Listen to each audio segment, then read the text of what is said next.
you can mess with that. We'll go ahead and get started since we got some live viewers already. And we decided to just do a live episode again to talk some ball and see what's going on around the major leagues as we head into Sunday Night Baseball, the series finale between the Braves and Phillies. So, Nico, I figured we'd start with the National League East since that's our big matchup tonight.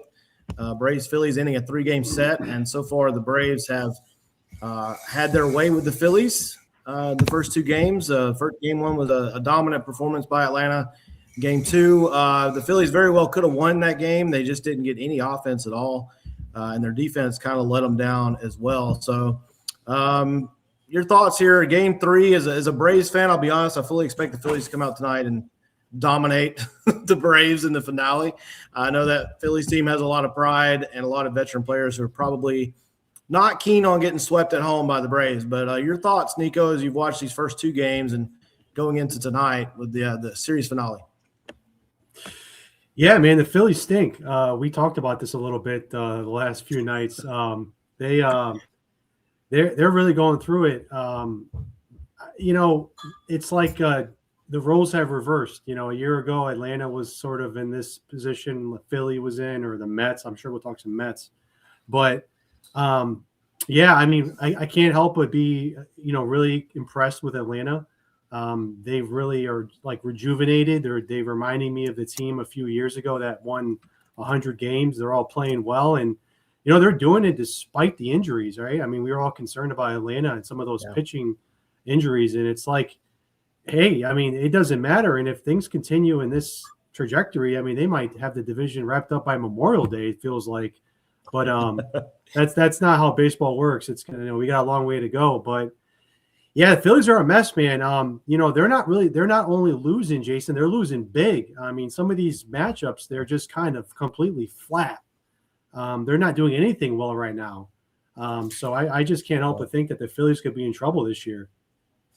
Yeah, I think coming into play today, and I'm kind of glancing at it, I think they had the worst run differential in the majors. Yeah, they still do. So, that says a lot when you got the White Sox out there and the Rockies, which we'll get to the Rockies. They actually beat the Dodgers again today. But, the Phillies just haven't looked like themselves. I fully expect Philadelphia to go on a run here at some point, though. I just don't – I mean, we're going to get to the Mets here in a minute, but I don't see a Mets-type collapse from this Phillies team. There's just too much talent, too much pride with those veteran players. I've seen a lot of talk about, they're aging out, but they're not 40 years old. I mean, this is still, this still should be prime time, Bryce Harper time, Kyle Schwarber. Real Muto can still produce. Obviously, they're going to get Zach Wheeler back at some point soon. So, the pitching is a little bit of a concern. Chris Sanchez pitched as well as he could pitch last night. Caught a couple rough breaks on some ground balls, and the Braves hitting the ball, hitting it where they ain't, right? So he certainly still looked like Chris Sanchez last night. So I think the Phillies will be okay. But I think, and I was talking to my wife about this, Nico, I think this game tonight says more about the Phillies than the Braves, however this goes. If the Phillies lose this game, swept at home by the Braves, that's 4 or 5 straight losses. I just fully expect the Philadelphia Phillies to come out tonight, play with pride, and take down the Braves. Grant Holmes is on the mound for Atlanta. Don't love that matchup. He didn't pitch great his last time out. I still think he's more of a long reliever than a starter, but he's filling in, until we get some help back. But I fully expect Philadelphia to come out tonight and win this game. And if they don't, like I said, I think it says more about the Phillies than the Braves at this point, because I just feel like this is a game the Phillies have to tell themselves all day going into it. We have to win this game, fellas. You certainly do, for just as like a motivating factor. You cannot get swept at home against Atlanta. But again, I think it's more about Atlanta, man, than Philly right now. Looking at Philadelphia's lineup, there's a lot of regression going on right now. Alec Boehm is batting 145. Schwarber's batting 211. Trey Turner, he makes me nervous every time somebody hits a ground ball to shortstop. I don't know if you caught that, Jason, but they're just a mess right now. And you don't want to fall too far behind. You know how this is. I mean, we lived this last year with the Braves. I mean, they started out, they were in the basement for a while. They had such a poor start to the season. They could not get back. And you have to be careful. And same with the Mets. We'll talk to the Mets too, but all of a sudden 8-12 turns into 11-20, and you're in trouble. So I think it's absolutely a must-win for the Phillies starting tonight. But I tell you, the way Atlanta's playing, man, I like Atlanta tonight. Yeah, I mean, look, I hope you're right. I hope you're right. I just Andrew Painter's going for the Phillies, and I think he's going to be a tough matchup for the Braves. We'll see. I mean, the Braves offense has been clicking. Like I said, last night they had a little batted ball luck to help them out. They were facing a tough cookie and Sanchez. Brandon Marsh robbed a home run from Acuna on the first at bat of the game. So some good defense from him. But, yeah, we'll see. It's going to be interesting. If you had told me that I know we're only a little over 20 games in, that the Phillies and Mets will be at the bottom of this division, and it'd be the Braves, Marlins, and the Nats, top three right now. And the Braves right now are the only team in the division with a positive run differential. It's actually, I know coming in, it was the best run differential in the league so far. I do want to talk – we're going to get to the Mets here in just a second, but just as a note, I thought this was interesting. There are 3 teams currently tied for the most runs scored in Major League Baseball right now. 2 of those teams are the Astros and the Nationals. And they're both below 500 with negative run differentials. The Dodgers are the other one, no surprise there. The Braves have a 118, so they're kind of right behind there. The Nats can score. The Astros can score, but, man, they can't pitch. We'll get to the Astros. We're going to do the AL West later. But the East – the Nats might be fun to watch offensively. Like I said, 121 runs scored, but they've given up 134. So any thoughts there on that offensive outburst from the Nats, or is it just kind of an early season aberration that's not going to last for them? I think it has a lot to do with just a lot of the young kids that are just kind of playing with nothing to lose. You're seeing a lot of that in the league right now with some of these bottom dwellers, teams that we didn't expect to be, competitive in the playoff hunt. And the Nationals are kind of like that right now. Obviously they have some players, James Wood, Abrams. They have some talent there, but it's not going to last, right? I mean, I think you guys talked about it on your last episode too with Minnesota. They just got swept by Cincinnati. You're going to see some of the stuff's going to start to level out a little bit. I think a lot of it has to do with just early season stuff. Some guys are really slow out of the gate. Some guys get kind of hot. But Washington's got no pitching, Jason. I mean, they've got absolutely no pitching, and some of the offense is exciting, but, that NL East looks really interesting. I did not anticipate Atlanta just the lone team in first place there and everybody else far behind. Yeah, I didn't either. I mean, I'm pleasantly surprised so far. But like I said, I still expect Philly to make a run. And, the Marlins are a tough little team. I mean, they're only a -1 run differential right now. They got to win today over the Brewers. And they can make contact. They pitch well. I think the Marlins will hang around longer than people probably think they will. Let's talk about the Metropolitans. They lose a 1-0 lead today in the bottom of the 9th at Chicago to finish off a sweep at Wrigley. So 11 consecutive losses now for the New York Mets, and it's just been a combination. I've watched a lot of this Cubs series. Some poor defense, some poor base running, some terrible hitting, terrible situational hitting, not getting guys home when they need to, not getting them over. I don't know one area right now that the Mets are really playing well. They got good pitching today until the bottom of the 9th. I don't even know what to say. I never saw this coming. I was not one that was super high on the Mets in the offseason like some, but I also didn't see this. And, of course, it's still early, but 11 consecutive losses, Nico. That's hard to come back from, and you can ask a Braves fan from last year when we lost our first 7, never really did recover. I guess my question to you is, A, did you see this coming in any way? And B, is this recoverable for the Mets? Can they get back in this at any point?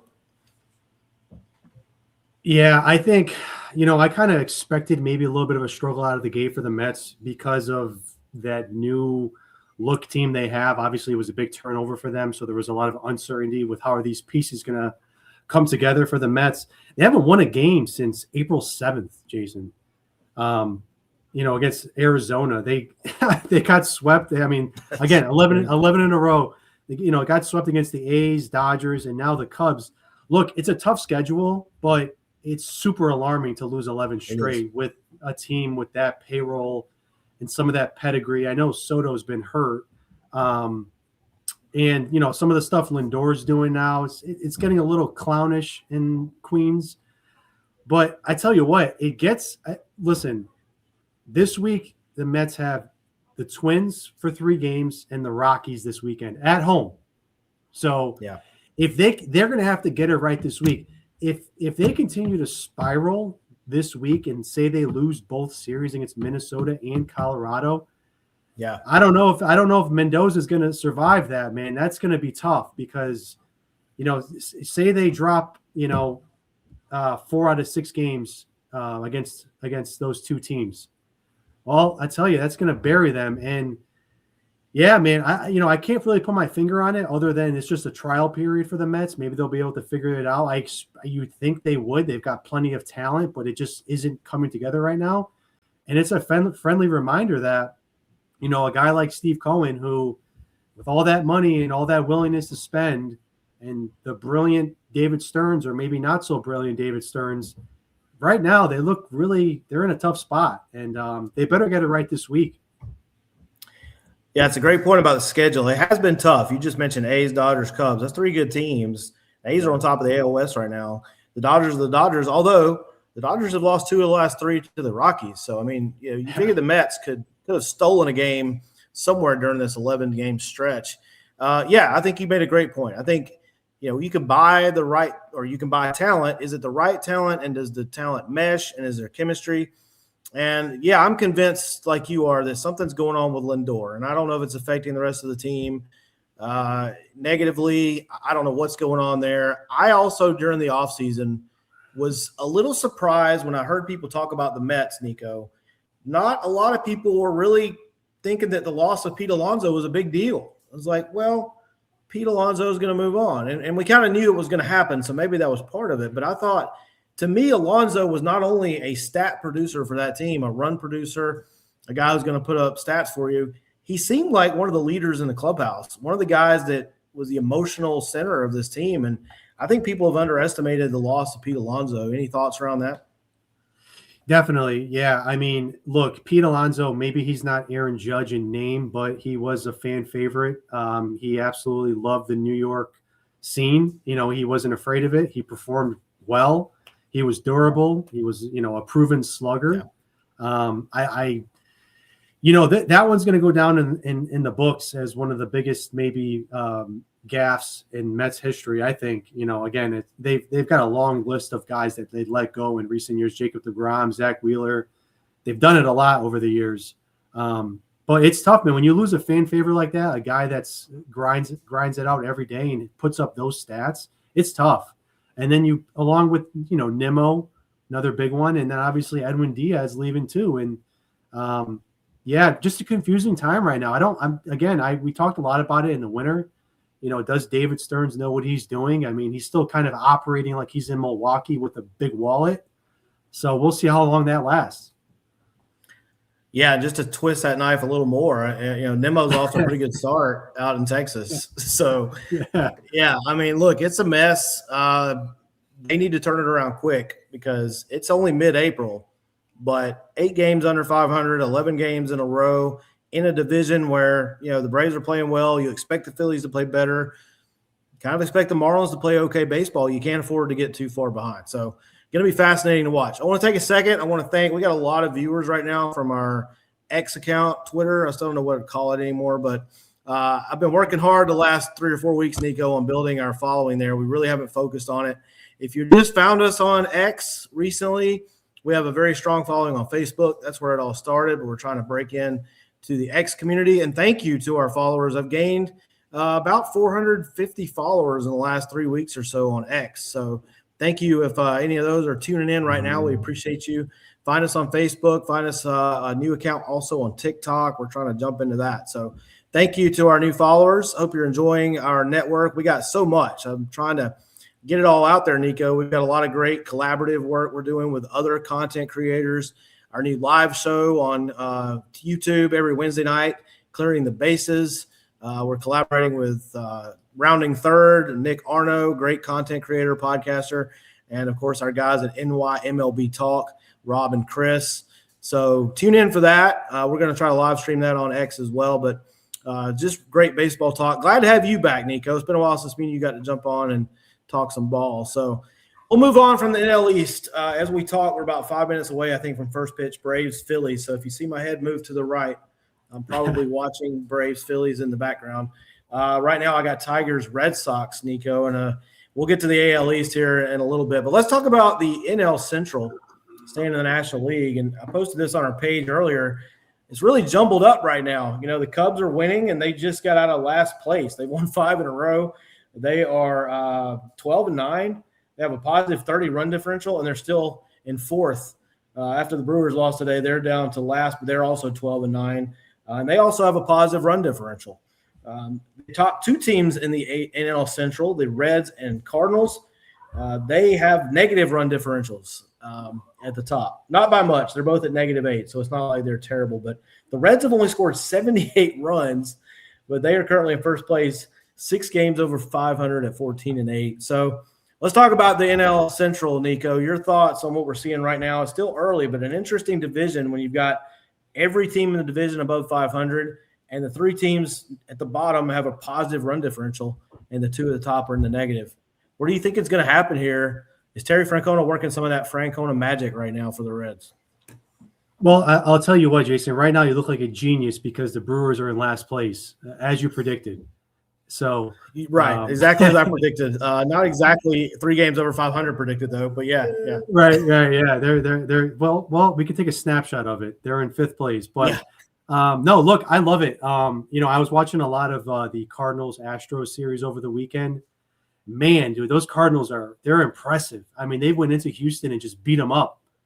They swept them, and you know the reemergence of Jordan Walker and JJ Weatherholt and that young team in St. Louis, man, they look really good. It's impressive. You know, are they viable down the stretch? You know, I don't think so. You know, the pitching's not there. They're inexperienced. They don't have the star power. But, you know, I think it speaks volumes to the organization. They're always there. They're always competitive. They don't fall apart and fully rebuild and, you know, turn into the Rockies of a year or 2 ago or however many years. You know, the Reds just swept the Twins. So they're another team, you know, again, you mentioned Tito, you know, obviously making a big impact on that team. And then obviously you have the Pirates who are playing good ball and have a legitimate professional team out there in Pittsburgh in the first time in a long time. And the Cubbies and Brewers sitting at 4th and 5th. How do I forecast it? I'm not sure, Jason. I think I still like the Cubbies. I think they showed you some of their class this weekend by sweeping the Mets. Sorry, Mets, but I like the Cubbies still, and I still think it comes down to Chicago and Milwaukee, and Cincinnati in the mix as well. It's tough, man. I think right now, if you're a fan of any team in that division, you're pumped because you're playing good ball. You're over 500, and you know going forward, they're going to start playing each other more and beating each other up. And it's kind of funny. I think we talked about it a lot in the preseason about how we didn't think it was a great division, but it's looking like it may be the best division in baseball as we sit here on the 19th of April. Yeah. You know, I went back and forth on a lot of these teams as we talked about predictions. I was kind of on the Cubs the whole time. I just like the makeup of that team. I'm still a little concerned about their offense watching them the last few days. They have their moments, and then they'll just like today, you know, they got shut down for most of the game. The Pirates are the team that I was really hot on and high on in the offseason for a while, and then I started looking at that lineup and I cooled a little bit because I didn't know what we would get out of O'Neal Cruz. And obviously he's given them some spark so far. The pitching is unbelievable. The Pirates don't have to worry about pitching as long as they stay healthy. Marcell Ozuna is coming around the last day or so for the Pirates. That would be a big development for them because he's been awful so far. So, you talked about those other teams. Now the Pirates are right up there as well, and they actually do have a positive run differential. So they're right there 13-9. They got a win today, lost a tough one yesterday in extra innings to the Rays, but they took 2 out of 3 from a Rays team that's playing pretty well. So right now to handicap that division feels impossible to me. I still like the Cubs. I'm with you. But Terry Francona, man, he just seems to do something with baseball teams, gets the most out of those teams, gets the best out of them. And I think the Reds are going to stay in this thing long term. I think the Pirates are going to stay in it. And even that young Cardinals team that you just mentioned, they seem to be playing with a lot of confidence. And, you know, sometimes I think we talked about this on our last episode, but when you're a young team like that and people don't expect much out of you, it's easy to just go out there and play ball, right? No expectations, and you're just having fun. And I feel like that's what the Cardinals are doing. So NL Central is going to be fascinating to watch as we move forward. And right now, it's anybody's game. Like literally any of those 5 teams I could see at the top right now. So the Cardinals are the only one that I think probably can't win the division, but right now they're even playing pretty good ball. I was just going to ask you, Jason, do you think the Cardinals can hold and be a factor here, going into May, June, July? I think they may stay in the wild card race longer than we would think, but I just don't love their pitching long term. Yeah. And can Jordan Walker continue to be Jordan Walker? We talked about this on the Clearing the Bases episode last week. Was it for real or not? I was one that was a little bit on the fence. We've seen guys get off the hot starts, then the league adjusts, and we have to see if he can adjust back, because that's what happened when he first came up. He was hitting the ball well. The league adjusted to him, and can he still hit when they do that again? So, yeah, I think they're the one team out of the 5. I've been hard and down on the Brewers, but they're scrappy enough to stay in this thing. The Cardinals, to me, are still the one team that you'd probably say, let's slow our roll a little bit on, them staying in it. But, hey, look, with 3 wild cards, they could conceivably stay in the wild card race for longer than any of us imagine, for sure. Let's talk NL West. And I had to start with this headline. I mean, NL West is an interesting division in and of itself. You got 3 teams over 500, Dodgers, Padres, and Diamondbacks. And the Dodgers have lost 2 of their last 3 to the Colorado Rockies. Now, look, it's baseball. This stuff happens. I don't think anybody's predicting the collapse of the Los Angeles Dodgers right now. But it is interesting, and I think it's more interesting because we've talked about, are the Rockies still the worst team in Major League Baseball? They might be by default, but they're definitely better than they have been. And 2 out of 3 from the Dodgers. They play the Dodgers again tomorrow in one of those kind of wraparound weekend series. Imagine if they took 3 or 4 from the Dodgers. This would be a whole nother conversation. But thoughts on the NL West, Nico? The Padres are still right there. They're playing as we speak. The Diamondbacks, like I said, they're above 500, although slightly negative run differential right now. The Giants have shown some life after a really tough start. And like I said, even the Rockies are playing okay ball. Your thoughts on the NL West so far? Yeah, I think, again, really good division. Obviously, still expect the Dodgers to be the Dodgers. I don't think they care about how many wins and losses they have. I think if, as long as they win the division, as long as they get to the postseason, I think they're pretty confident in what they can do. The Padres have been great. I saw them beat up on my Mariners earlier this past week. Mason Miller, what he's doing for the Padres right now is absolutely incredible. Love his entrance, by the way. I think it's great. I love what they're doing with baseball. I love all these closer entrances. I hope they keep doing it for all these different teams. But yeah, the Padres, again, look, in the pre again, so hard to forecast the Padres, right? We keep counting on a downfall, right? We keep saying, all right, they're going to eventually fall off. The Padres, they got so close, but they're just, there's something just not right there. There's a little bit of dysfunction in that organization. They keep changing managers every couple of years. But look, man, when you got Tatis, Machado, and Merrill and competent pitching and the best closer in baseball, I like my chances. So, they're still going to be a threat. The Snakes are playing good ball. Corbin Carroll hitting that walk-off last night. That was awesome. The Snakes are, again, I still have some respect for them. I have such recency bias with that run they had a couple of years ago again to the World Series. Still think that they're going to be a factor. I don't know how the pitching is going to hold up. I don't think the starting pitching is there. The Giants for a while, Jason, looked like one of the worst teams in baseball. They looked horrible. They did, yeah. It's so weird because they've got some players out there in the Bay, with Devers and Adames and Chapman, and they've got some pitchers too. I don't know what's going on there. It's like you want to buy some stock into them, but you just can't, and they played some better ball in the last couple of days. I expect them to be decent. I don't know if they're a viable playoff team. I don't know where you're at with them. I have a bad memory with them on opening night when they just let the Yankees beat up on them and they just couldn't even play clean baseball for a few innings. And then there's the Rockies, man. I think that's a fascinating debate. Who's the worst team in baseball? Is it the Rockies? Is it the Rockies? I don't think it is. I really don't. I think as of right now, I think it's probably the Nationals or the White Sox. That's kind of where I'm at with that debate. I got to throw the way they're playing, the Mets and Astros are making a bid, they're making a bid for it.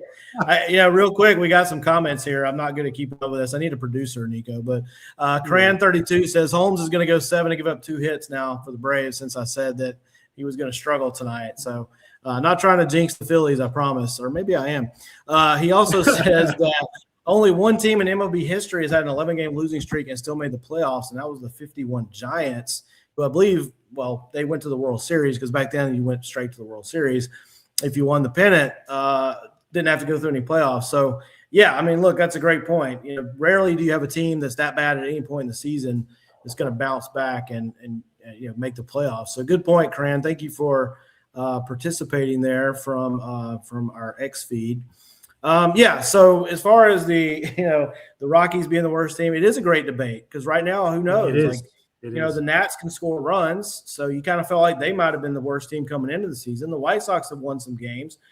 That's going to be maybe as interesting to see who comes out on top this year. Like, who's going to be the worst team in Major League Baseball record-wise? And even that may not really tell us because I could see the Rockies having the worst record and still not being the worst team, if that makes sense. Just the record very dependent on when you play teams and where you play teams. I just don't think – I'm like you. I don't think they're the worst team in baseball right now. Yeah, the Coors Field, tough place to play, right? Tough place to pitch in. So obviously, they don't have great pitching.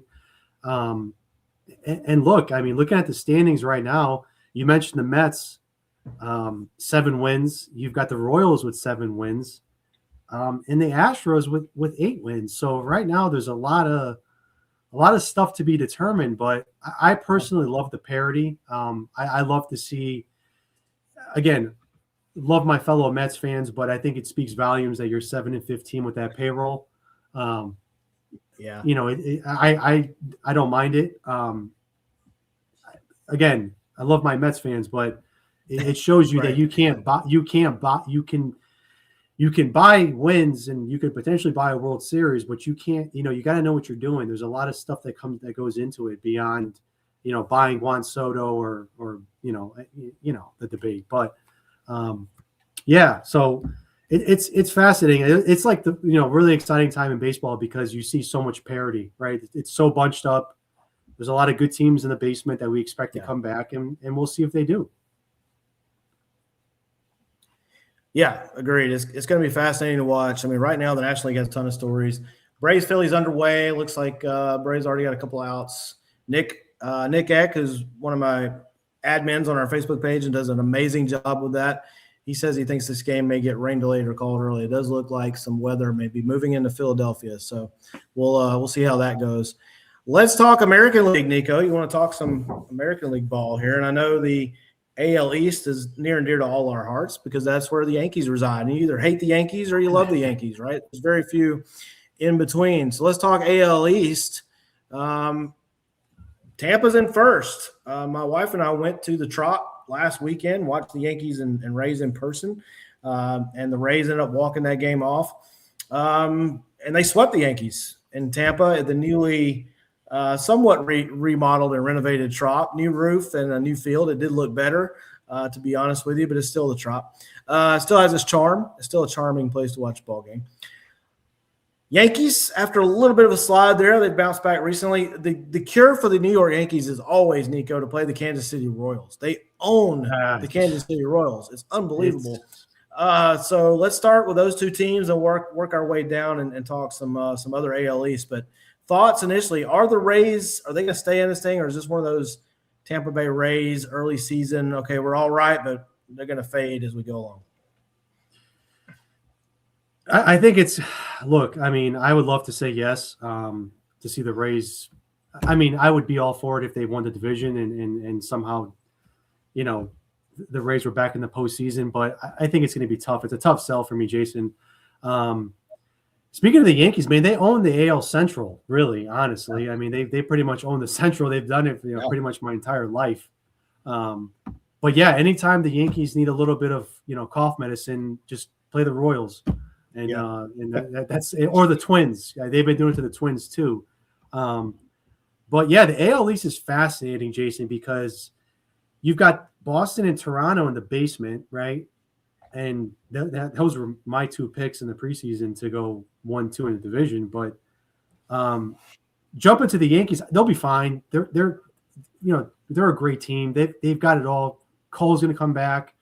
Carlos Rodon's going to come back. We usually get, what is it called? The June swoon. Is that what they call it? Yeah. When Yeah. Aaron Boone starts to slide a little bit. Swoon. Yeah. Our fellow. We may have just coined a new term. I don't know if anybody's using that, but maybe we should copyright that. The Boone swoon is coming. There, Boone swoon. I think Bruce will love that. We'll love that. I think the Yankees will be fine. I think they'll have their ebbs and flows in the season where they'll play some great baseball and they'll go on some skids. But I think arguably still the best team in that division when those guys get back from injury, and I expect them to coast.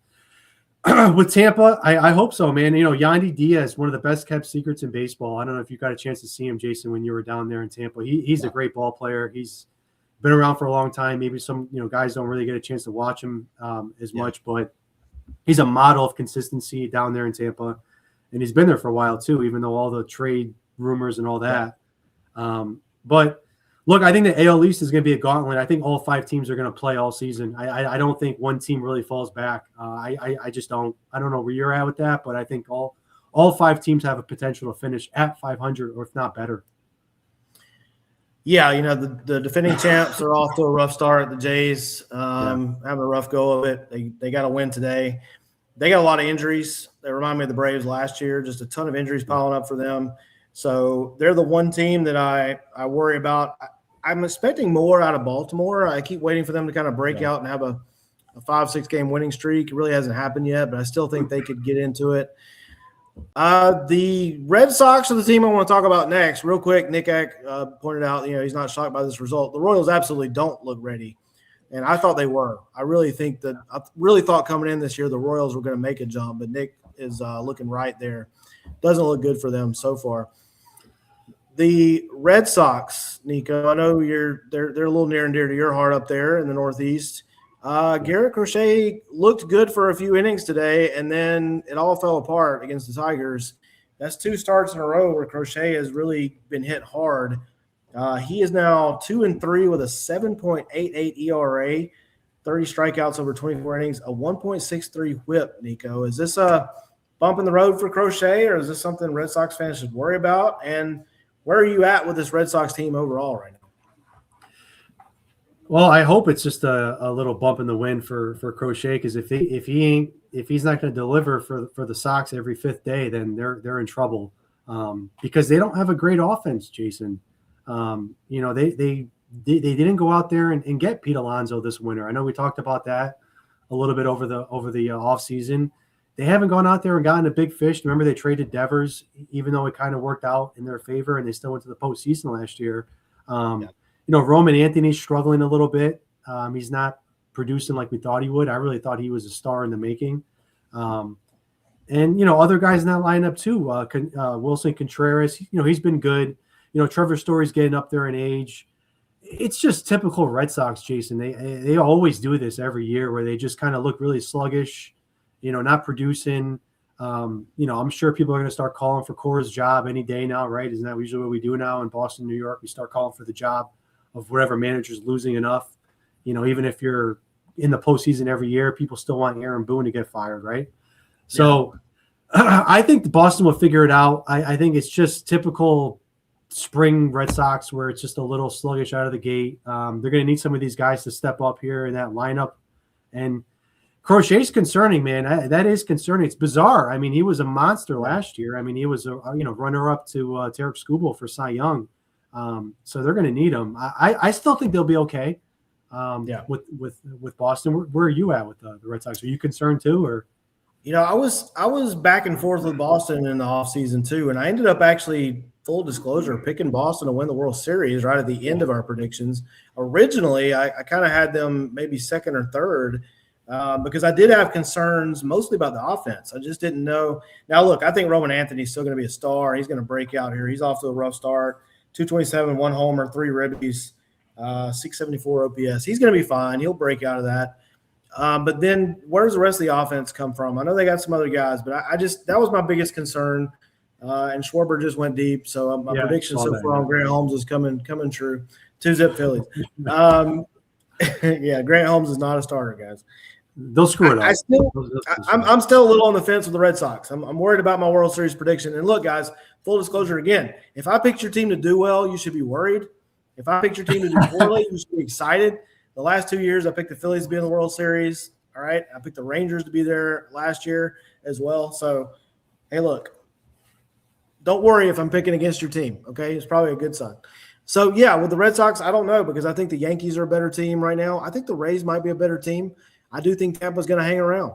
Yandy Diaz is absolutely one of the most underrated players in baseball. I would put him up there with Jose Ramirez as two of the most underrated players in baseball. Junior Caminero is a basher. I mean, they've got some guys, man, that can do it. They got some pitching. And I still think Baltimore is going to break out a little bit. I'm still expecting the Orioles to make a run at some point. The Jays, I worry about just the injuries. I don't know if they can overcome the pitching injuries. If they can get back into it, but I just don't know. So Red Sox, I'm a little worried, but that should probably, like I said, that should probably encourage you at this point. Well, you're a National League guy, right? Yeah, absolutely. Yeah. Yeah. I watch a lot more National League ball, I guess, but with the MLB package, I've been watching as much baseball as I can. I haven't, in full disclosure, watched a lot of the Red Sox so far. So I watched them today. That was not a great day to start watching the Red Sox, I guess, and Crochet.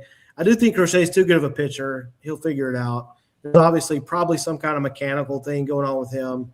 He'll get it figured out. His windup is so different that you do wonder, like, does he get mechanical hiccups with that sometimes? Yeah. He's got the little kind of hop in that thing.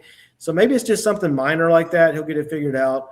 I don't expect this to continue for Crochet at all. And, in fact, as I've told you, we're going to Fenway at the end of May to watch the Braves play at Fenway, our first trip to Fenway. I fully expect the Red Sox to be one of the best teams in the league by then, just because we're there watching our team play. So we'll see how it goes, Red Sox fans. Let's go to the AL Central, which is also interesting on its own. Maybe not as interesting as the NL Central, but the Tigers are suddenly starting to play better baseball. They got off to a little bit of a rough start. They got to Crochet today. They won another game. The Guardians are still winning. They're another team. I was kind of hard on them and the Brewers. And they've played pretty good baseball. They at least for now, unless the Rockies do it tomorrow, are the only team that's taken a series from the Dodgers so far.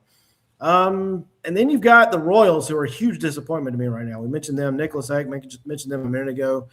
Nico. And then, of course, White Sox and Twins. The Twins have been a surprise, but I think that little story is going to come to an end, crashing in eventually here. Cleveland's now on top, technically, in the division, 13-10. Detroit now 11-10. Cleveland's at exactly a 0 run differential, so they're exactly even. Detroit's still positive. Minnesota's still positive for now, but they've lost 4 in a row. Kansas City's on the bottom with the White Sox. What are your thoughts here in the Central Division?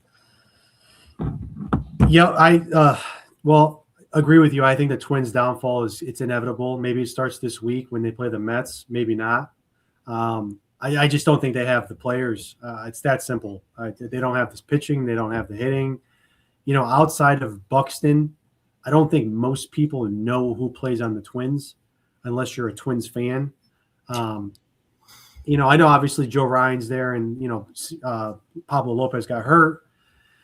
They got, Josh Bell plays first base. Look, I just think the Twins are going to eventually fall into, L7, L8. You're going to see some losing streaks there for the Twinkies. And we'll see about Buxton. Is he playing on a different team come 7/31, which I think is possible. Cleveland, I don't know how they do it, Jason. I was with you. I thought that, again, look, it's still early, but they're playing good ball, and I don't know how they do it. They don't have a whole lot of talent, but somehow they get the best out of their players, and they win baseball games. It's that simple. I mean, I was watching them earlier in the season when they played the Mariners to open this season, and I'll be honest with you, they were the better team. They were better prepared, and their players performed better than the Mariners players did. And then I think, biggest disappointment as far as the Royals, like you just said, I really thought the Royals are going to take a big step. I still think they will be fine. You mentioned the run differential, minus 32. Biggest thing with the Royals was last year they couldn't hit, right? The offense was the problem last year, right? You thought it would be corrected this year a little bit. I mean, you looked at the guys that played in the WBC, as well as having Bobby Witt. Now there could be some turmoil with the manager and Sal Perez. I don't know if you saw that, Jason, about taking a day off. Yeah. Little frustrated there as they were getting their rear ends being in New York, but they're disappointing. The Detroit, look, I think probably the best team, right? I think in the division, I think the Tigers have the most talent. The Skubal factor, we'll see if Skubal hangs around for the rest of the season or beyond the trade deadline. I expect the Tigers. And I still think the Royals can still figure it out. I'm still gonna hang out with Kansas City. I just hopefully they don't play the Yankees till like August or September, right? Right. And then you have the White Sox, right? Who are again part of that debate of which who's the worst team in baseball. They're not that bad though. I was watching them a little bit over the weekend out in Sacramento against the A's. They're definitely better. I don't know if we have a true horrible team in baseball this year, if that makes sense. I think, right now maybe the Nationals. But, again, handicapping the division, I still think Detroit's probably the best team. I don't know how Cleveland does it. I think they'll probably win 85 games, but will it mean anything in October if they get there? Well, that's been my point about Cleveland. And as you know, Cleveland and the Brewers, I mean, it's great. Regular season, fantastic.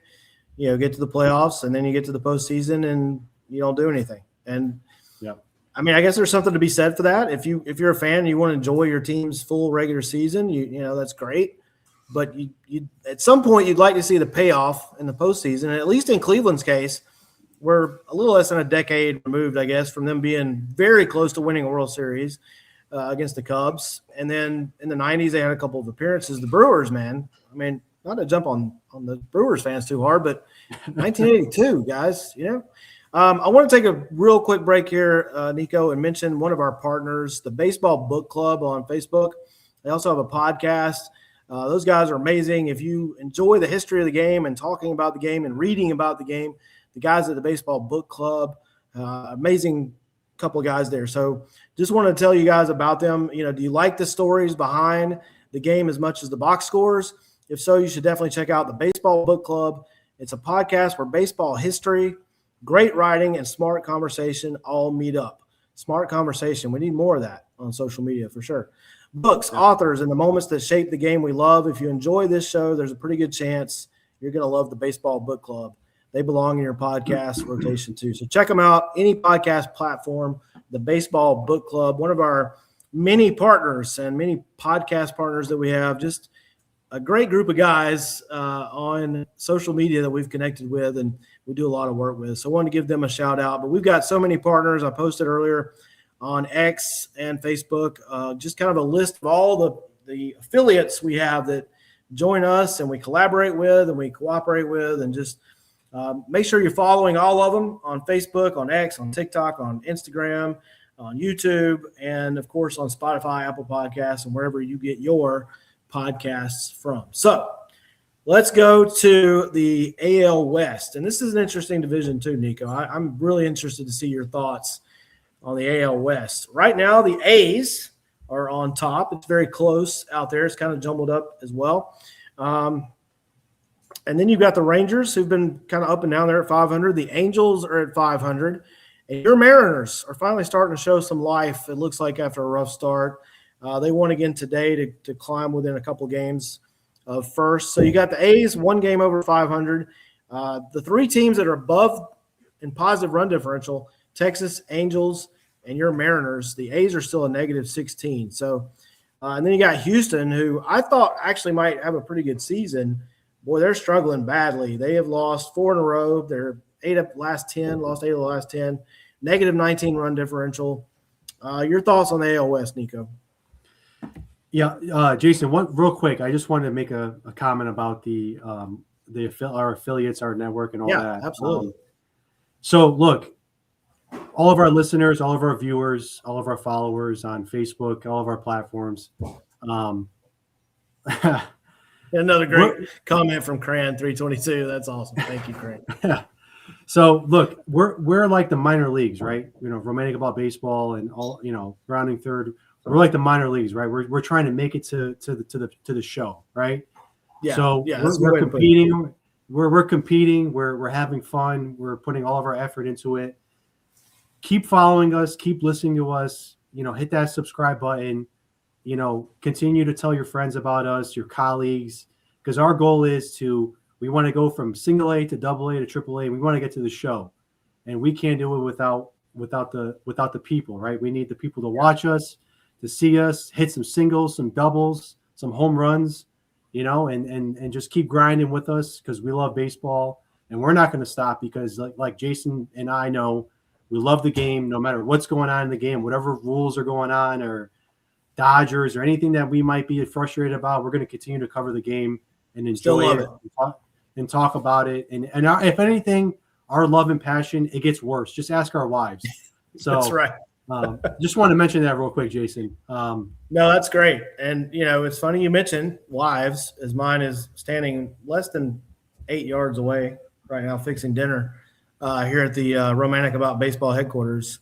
And she is going to join me for a new podcast, Nico, that you know about, coming up. Yes, probably May 1st will be our first episode. We're kind of kicking that back and forth. We're going to take a trip to PNC Park as we continue our ballpark chasing together. And she's a big baseball fan. She's not one of those that just casually watches the game. She pays attention. She knows the game. She enjoys it. And we're having a lot of fun chasing ballparks. We're just getting started, really. But going to Pittsburgh, we figured that'd be a good time to kick off the new podcast. And I think, we got a lot of – I mentioned our followers on X earlier on Twitter, and we got a lot of them tuning in. I can see the numbers here. So thank you guys again for – tuning in tonight. And a lot of those on that platform, Nico, are ladies. So ladies, this will be a great podcast. There's our logo. He said, she said, baseball. You're going to get opinions from both sides. And I might get her to slide over here in a minute and get on camera, but for now she's cooking, so I won't bother her. But yeah, tune in for that May 1st. Look for that on all these same platforms. And we'll give you both sides of the game and what we think about ballparks and ballpark food, uniforms, hats, games, players, et cetera, et cetera. Looking forward to doing that. So let's go back to the AL West, Nico. Nicholas Eck, our boy, is saying he thinks the Mariners are going to figure it out, but he does think the A's are going to hang around and be a pest all season. So back to what you were saying, Nico, your thoughts on the AL West. Yeah, so look, it's kind of all bunched up right now. You got obviously the Texas A's, Angels, Mariners, then you have the Astros in the basement, right? I think the big story is the Astros. I think like you, I did not see this coming. I think Houston, starting to think about it, Jason, is that dynasty over a little bit? The Houston dynasty that we saw dominate from 2017 when they won their first World Series. I know that over the years they've lost a lot of players. Obviously, A.J. Hinch and Dusty Baker were there when they won their championships. Joe Espada is there now. Obviously this Jose Altuve is still there. Carlos Correa came back. But is the Astros dynasty finally starting to fade? And I think it is, Jason. I think you're starting to see that this team doesn't have that pedigree that it once did. I was on the fence with the Astros in the preseason because, I have so much respect for what they've done in recent years, and I have so much respect for, Jose Altuve and Carlos Correa and some of those guys in that team. But it's a new team now, and I think right now you're seeing the Astros really go through maybe a pivot in their history as far as, are they taking a big step back? And as of right now, look at what happened this weekend, Jason. They got absolutely smoked by a young Cardinals team that nobody thought was going to be a factor this season. So I'm really curious to see if Houston can dig themselves out of this. And then looking up, obviously, the Mariners started the season off very poorly. And it had to do with the big three, right? Cal Raleigh, Josh Naylor, and Julio. Just really slow, really poor at bats. I feel like there's still maybe I'm critical because I'm a fan of the team, but I get frustrated when I watch these guys at the plate because they're just not disciplined. They swing at everything, especially Julio. I don't know if you ever get a chance to see the Mariners games, Jason. I do, just doesn't have. He's super talented, but he just doesn't have any discipline.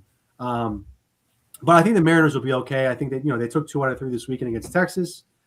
I think they're going to get there. It's just going to take some time. I think right now it's fascinating because you have the Mariners and the Blue Jays, the 2 teams in the ALCS last year, right now who are kind of struggling. Toronto more so than Seattle, but I think both teams will be okay. Just a little bit of a rough patch for those 2 teams. And look, the Angels are fun, Jason. I tell you, I've been putting on Angels games more than I ever have, and a lot. I mean, for one, I love watching a healthy Mike Trout, as do you, I'm sure. And look, they're a fun team. They're not bad. I think they could be a factor here, maybe a little bit longer than usually Angels teams. I think Joe Adell is a fabulous player. He's exciting to watch. Zach Neto, Soriano, the pitcher. Jason, I don't know if you got a chance to watch him. He's been unbelievable for the Angels. Yeah, I saw him up close. The Braves faced Soriano. It didn't go well for the Bravos. Yeah. So look, I think the Angels are actually. I think they've officially moved out of that really basement of the league as far as like you mentioned the Nationals, the White Sox, the Rockies. I think they're more in the middle of the pack now than they are in the back of the pack, which is cool to see because I like to see Mike Trout play meaningful baseball at this point. And look, the A's. I love the A's, man. They're so much fun to watch. That offense is just incredible. They have arguably one of the best offenses in the American League. No joke. They just don't have the pitching. You talk about Severino, Jeffrey Springs, nothing that's going to really get you excited about. But what's the point of baseball? How do you win baseball games? You hit, you score runs. That's how you win baseball, and the A's can do that. So I think the A's are going to play throughout the course of the season. And then there's Texas, which to me is any given week, you don't know which Texas team you're going to get. I don't know where you're at with them, Jason, but they could be really good and they could be really mediocre. It's bizarre. It is. They're a team I can't figure out. I really don't know what to think about Texas. They're a team I feel like could get to the front of that division and stay there, but they're also a team that I think could just do 500 like they're doing now. Which in the AL West, unless the Mariners really take control, could be enough to keep you in the race all year. I mean, it may just be one of those divisions that goes all the way down to the wire.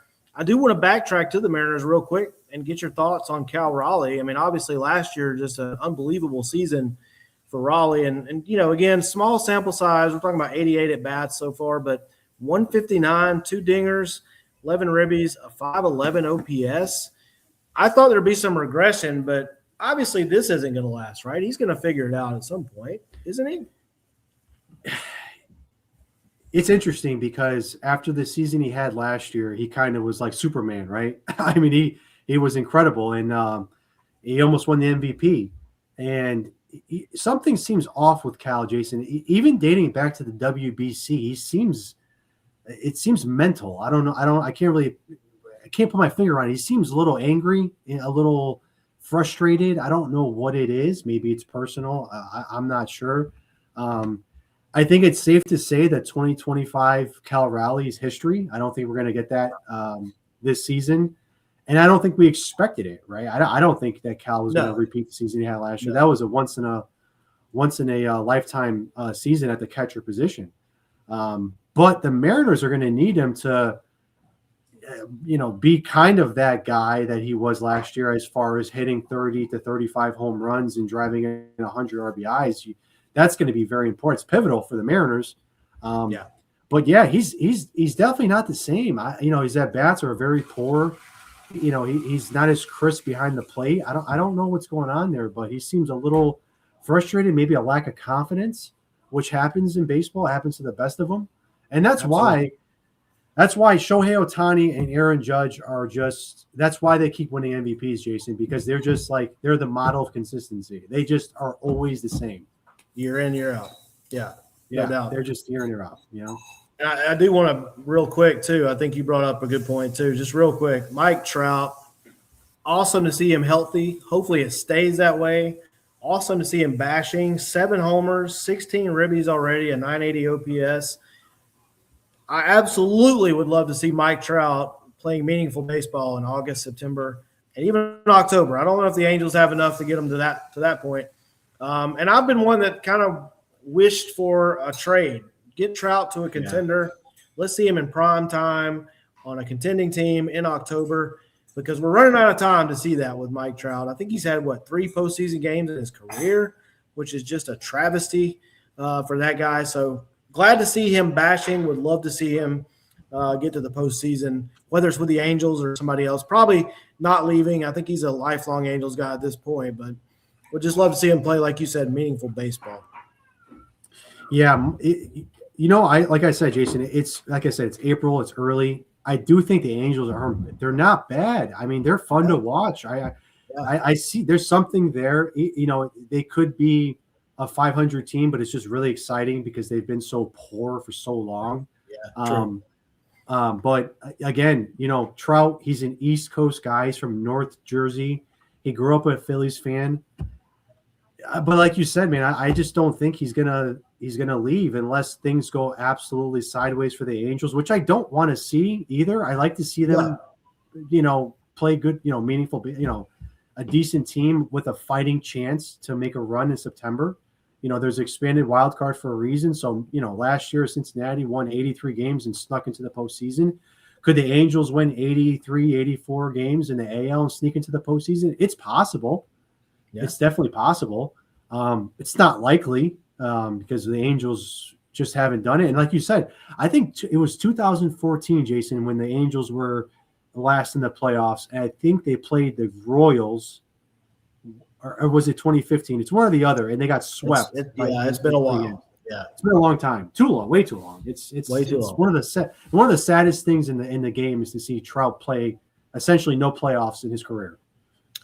Yeah, I mean, look, even if the best we get is some mid to late September games where they're trying to get a wild card spot and he hits a big home, something, just anything at this point, because he's been good for the game of baseball. It's unfortunate that team hasn't been good. He's also on the West Coast. I don't think a lot of people realize how good he was and how good he is when he's healthy. So hopefully we'll get to see a little bit of him in some meaningful games. I do want to get your thoughts here, Nico, before we wrap it up, too. We've been through all the divisions. We're, 20-plus games in now to ABS. We've all been able to watch it, see it used. We've seen teams – some teams are using it well. Some teams are not using it so well, Braves. Your thoughts so far on the ABS? Do you like it? Do you think it's good for the game? Is it being used properly? Is there tweaks we could make to it? Just your overall thoughts on ABS. Well, I wasn't a fan of it coming into the season because I'm sort of a stubborn baseball purist, old school type of guy. But it's growing on me. And I think a lot of people are in that same boat where it's kind of like, is it reasonable to challenge to get 2 challenges a game? It is. And it certainly is, because Jason, sometimes the call is so egregious that you're sitting at home and you're like, well, you gotta challenge that because that was a ball, or no, that was a strike. So look, I think it's a great trial period. I think a lot of these guys, the league we're still getting used to it. I think by say maybe Memorial Day, it'll become a thing of the past a little bit. And I think a lot more teams will be more acclimated to it and, utilize it to their strength. And especially maybe specifically geared towards players who have the ability to make the call more so than a rookie, if that makes sense. Yeah. So it's growing on me. I think I like it. I sort of hate myself for saying that because Rob Manfred instituted it. So I'm not necessarily – every time he puts a new rule in, I just cringe because I don't know. I just shake – because I played the game, and when you play the game of baseball and you see all these new rules, you kind of shake your head because it's so unorganic to how the game is actually played. But for accuracy and speed of game, I understand it, and I'm getting used to it, and I kind of like it, to be honest with you. Yeah, I was with you. I wasn't a big fan going into it. Also, one of my biggest complaints early on, and I guess I've either gotten used to it or it doesn't seem as bad, I thought it was going to be very much like what tennis has had for 25 years, it feels like, where it's an immediate thing. You see that it was in or it was out, and they call it, and you move on. I didn't realize we were going to have the umpire take his mask off, step out, make an announcement, wait for I thought it was going to be instantaneous. Now, it's pretty fast. I'm not saying it takes a lot of time, but it was more disruptive than what I thought it was going to be. But I have gotten a little bit used to it. I wish my team would figure out when to use it correctly. They're terrible at it right now. The Braves are. But it hasn't disrupted things as much as I thought.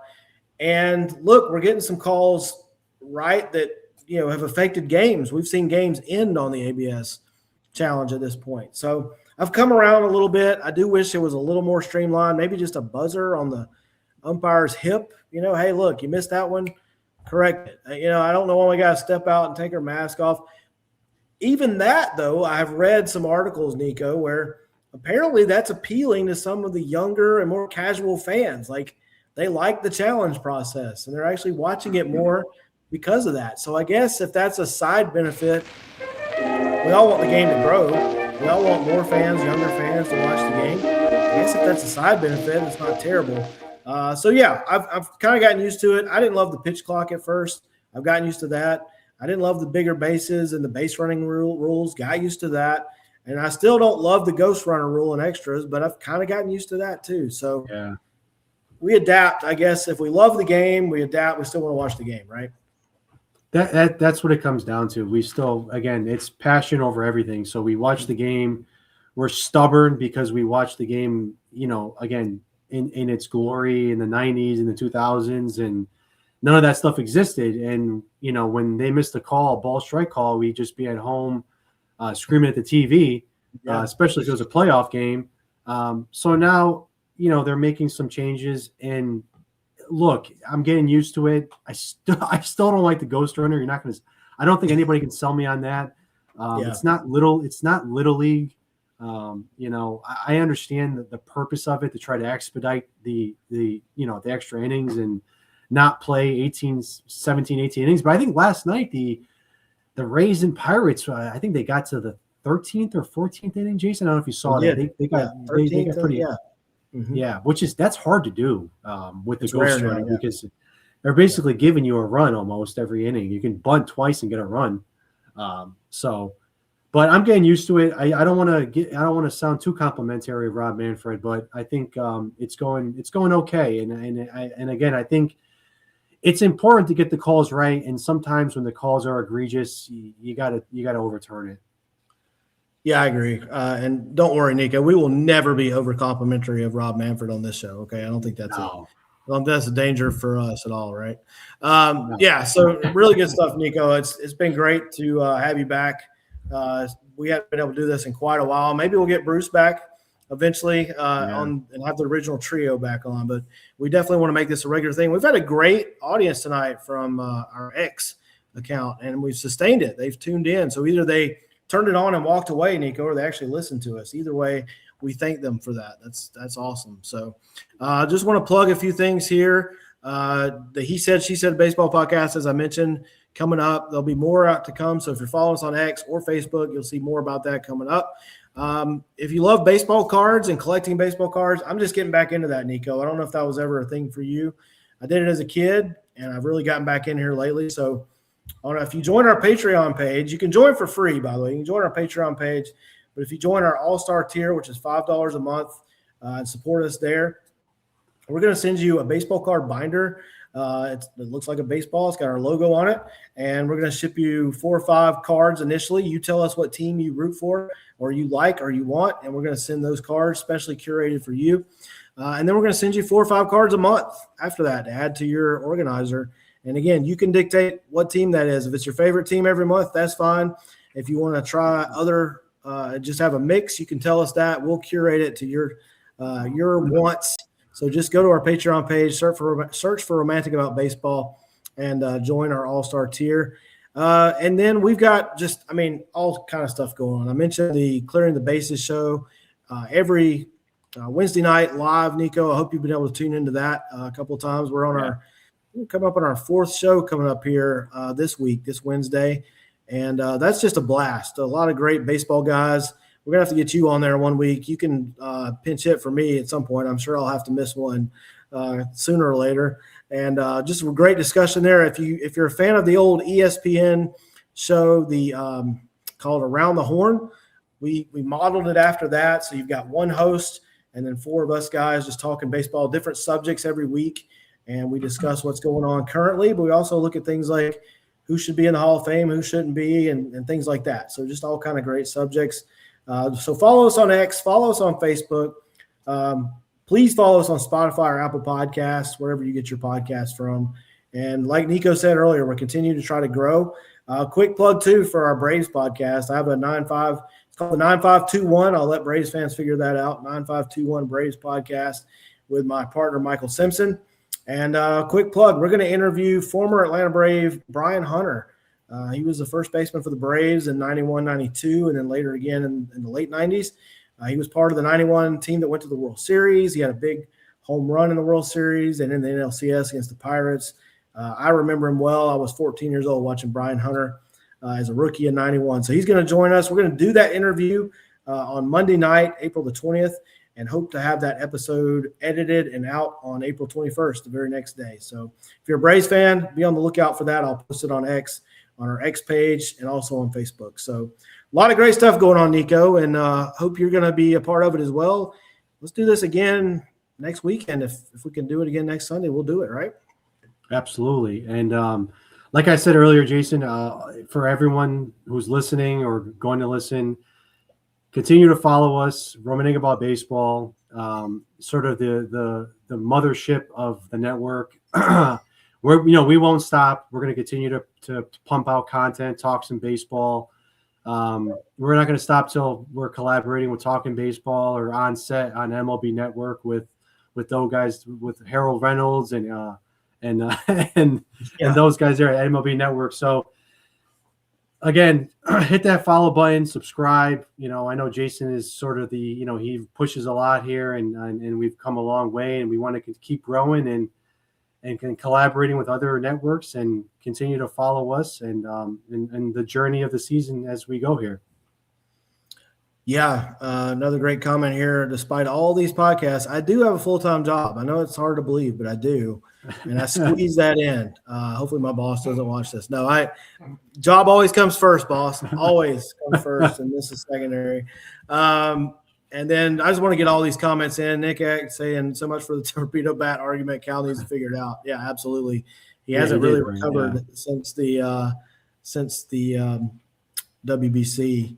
And I'm not sure what Mike was talking about on that one, so we'll come back to that one. Happy that ABS is quick as it is. It barely takes any time. Yeah, you're right, Nick. It was a little more intrusive than I thought, but it really has. I think they've streamlined it a little bit. Oh boy, CB Buckner. Yeah, we could do a whole episode on CB Buckner, guys. Like we could just talk CB Buckner all night, but I'd rather not tonight. Thanks for everybody that tuned in. Again, we had a great audience for the X account, so that's a great start over there. And appreciate everybody that's following us. Continue to do that. Nico, let's plan on doing this again, man. Maybe even before next Sunday, we'll slip in another live episode. This was fun. Absolutely. No, I can't wait, man. Like I said, big week this week. A lot of good games going on, and I can't wait to see if the Mets get it right, Jason. I'm so intrigued. They got Minnesota and Colorado. Can they screw that up? Let's see. Yes, they can, but will they? I don't know. We'll see. But never underestimate the Mets' ability to screw something up. Okay, so I'm going to go back to watching Grant Holmes prove me right about him being a reliever, and maybe the Braves can still rally. We'll see. But did you want to come on? Did you want? Come on. Real quick, I'll bring on my future co-host of the He Said, She Said. Yeah, go around. This is Melissa, my beautiful wife. Hello. So, hey, she's going to give her very opinionated baseball takes. She can give as good as she gets. So she knows the game. She enjoys the game. She loves watching it. And so we're going to come to you guys. You can follow our journey that weekend as we go to PNC Park. And, hey, the Braves just got a home run, so it's 2-1. As we go to PNC Park and continue our ballpark chase. So if you're in the Pittsburgh area, we'd love to hear from you and any tips you have about going to PNC. And then we're coming to Fenway at the end of May, Nico, so we're looking forward to that as well. So if you're around, let us know, and she'll buy you a beer. Yeah. There you go. Yeah, I'm up, right up the road for me. Maybe we can get Michael Simpson there too. Yeah, Mike too. Mike – hoping to meet up with Mike if he's available. I think Mike's got some stuff going on, but hopefully we'll be able to meet up. Great stuff, guys. Thanks, everybody, for tuning in. We'll be back soon and really enjoyed it, Nico. Thanks, buddy. Awesome. Can't wait, man. See you guys. Bye.